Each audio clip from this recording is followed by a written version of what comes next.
আজকে আপনারা বলছেন পুলিশের বিরুদ্ধে, পুলিশকে শিরদাঁড়া উপহার দিচ্ছেন। পুলিশের কোনো পরিবার, ভগবান না করুন কোনোদিন আপনাদের কাছে যদি শিরদাঁড়া নিয়ে গিয়ে বলে যে এই হাসপাতালে এত বেশি বিল করবেন না, পুলিশের কোনো পরিবার যদি কোনো চিকিৎসককে একখানা শিরদাঁড়া উপহার দিয়ে বলে অকারণে পেসমেকার বসাবেন না, জুনিয়র ডাক্তারদের পূর্ণ অধিকার আছে আন্দোলন করবার।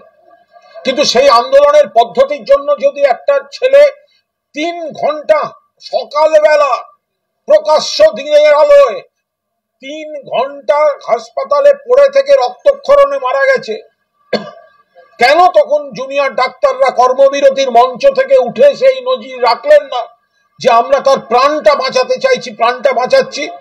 তার পরিবারের কথা ভাবুন, চোখের সামনে দেখলো ছেলেটা মারা গেল। ফলে এটা বিবৃতির লড়াইয়ের সময় নয়। আমরা হাত জোড় করে বলছি, আপনাদের যা যা বক্তব্য নিশ্চিতভাবে জানান, কিন্তু গরিব মানুষের স্বার্থে, সাধারণ মানুষের স্বার্থে কর্মবিরতিটা দয়া করে প্রত্যাহার করুন। কর্মবিরতি প্রত্যাহার করুন। দেখুন, এটা সমাজ। আজকে আপনারা বলছেন পুলিশের বিরুদ্ধে, পুলিশকে শিরদাঁড়া উপহার দিচ্ছেন। পুলিশের কোনো পরিবার, ভগবান না করুন কোনোদিন আপনাদের কাছে যদি শিরদাঁড়া নিয়ে গিয়ে বলে যে এই হাসপাতালে এত বেশি বিল করবেন না, পুলিশের কোনো পরিবার যদি কোনো চিকিৎসককে একখানা শিরদাঁড়া উপহার দিয়ে বলে অকারণে পেসমেকার বসাবেন না, পুলিশের কোনো পরিবার যদি শিরদাঁড়া উপহার দিয়ে বলে যে অকারণে বিভিন্ন টেস্ট দিয়ে ডায়াগনস্টিক সেন্টারে পাঠাবেন না, তার বিভিন্ন কারণ আছে। দয়া করে সকলকে নিয়ে সমাজে চলতে হয়।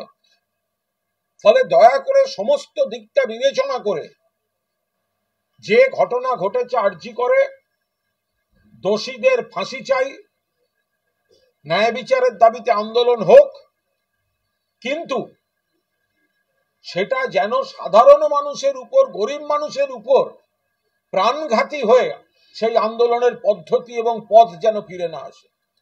হাসপাতালে থ্রেড কালচারের যে অভিযোগগুলো আসছে, তাতে আরজি করে 24 জন ডাক্তার, 6 জন হাউস স্টাফের বিরুদ্ধে কড়া পদক্ষেপ নেওয়ার আর্জি নিয়ে প্রিন্সিপালকে চিঠি দিলেন আন্দোলনকারী।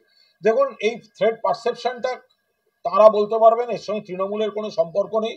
এবার যা পরিস্থিতি দাঁড়িয়েছে, যা তাতে মিডিয়া এবং সোশ্যাল মিডিয়া সূত্রে যে যাকে ধমক দেবেন, ভালো কাজে ধমক দিলেও থ্রেট, খারাপ কাজে ধমক দিলেও থ্রেট, কাজে ফাঁকি দিলে, বকুনি দিলেও থ্রেট, অন্যায় দাবিতে হুমকি দিলেও থ্রেট, কোনটা কি এর ওপর কোনো রাজনৈতিক মন্তব্য হতে পারে না। এখন পরিস্থিতি ঘোলাটে আছে, যার বিরুদ্ধে যা ইচ্ছে এখন কমপ্লেন করে যাবে, সেগুলো শুনতে হবে। আপনাদের সাংসদ দেব তিনি বলছেন কন্যাদের রক্ষা করতে না পারলে রাজ্যের কন্যাশ্রী বা কেন্দ্রের বেটি বাঁচাও প্রকল্প অর্থ নেই।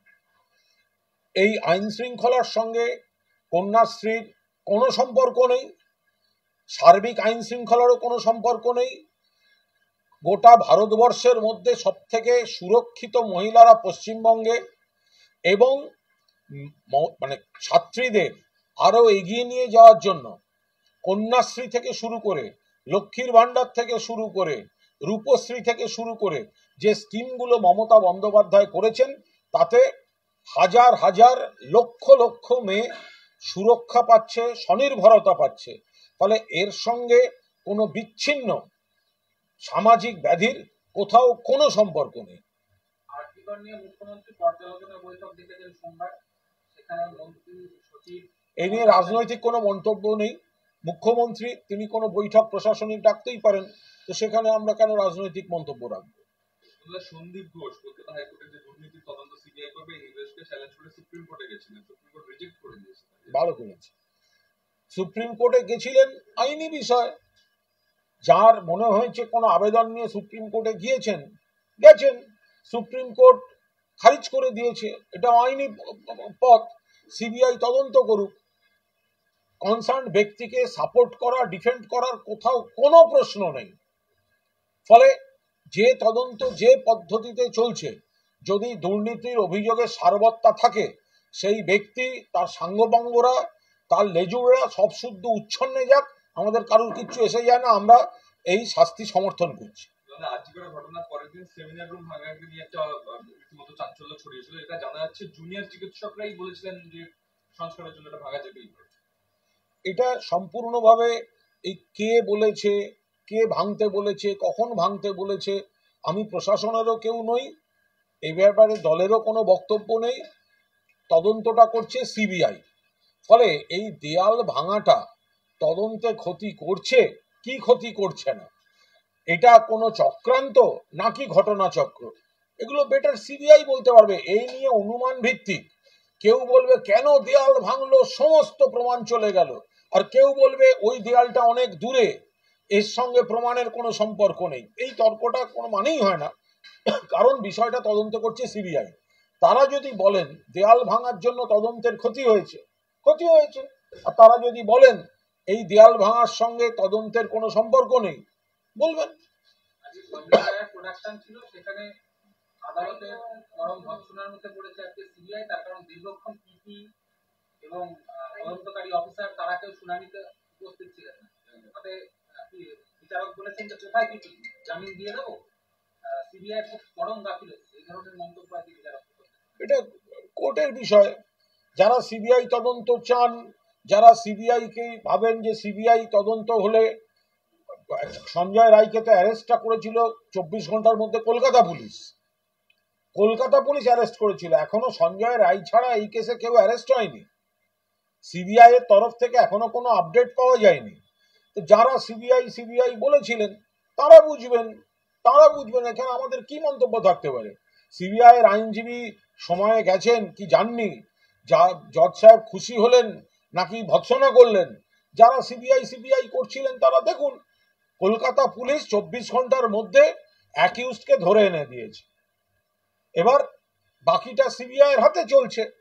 এখন যদি কারোর মনে হয় না তদন্ত চলবে সিবিআই এর হাতে, কিন্তু আমরা যাব লালবাজারে, মানুষ প্রাথমিক ভাবাবেগ থেকে যদি কোথাও কোনো ধারণাও তৈরি করেন, আসল সত্যিটা কি কয়েকদিনের মধ্যেই বুঝতে পারবেন। মূল যে ধর্ষণ এবং খুনের তদন্ত, সে তদন্ত চলছে, পাশাপাশি ইডি সকাল থেকে সন্দীপ ঘনিষ্ঠদের বাড়ি থেকে দুর্নীতির তদন্ত করছে। দুর্নীতির অভিযোগ যেখানে আছে সেখানে ইডি যদি তদন্ত করে, যার বাড়িতে যাক, সম্পূর্ণ তদন্তের ব্যাপার। এ বিষয়ে আমাদের কারুর কোনো বক্তব্য নেই। দুর্নীতির অভিযোগে সারবত্তা থাকলে তারা, যাদের বিরুদ্ধে তদন্ত চলছে, আই রিপিট, তারা উচ্ছন্নে যাক, তার সঙ্গে আমাদের কোনো সম্পর্ক নেই।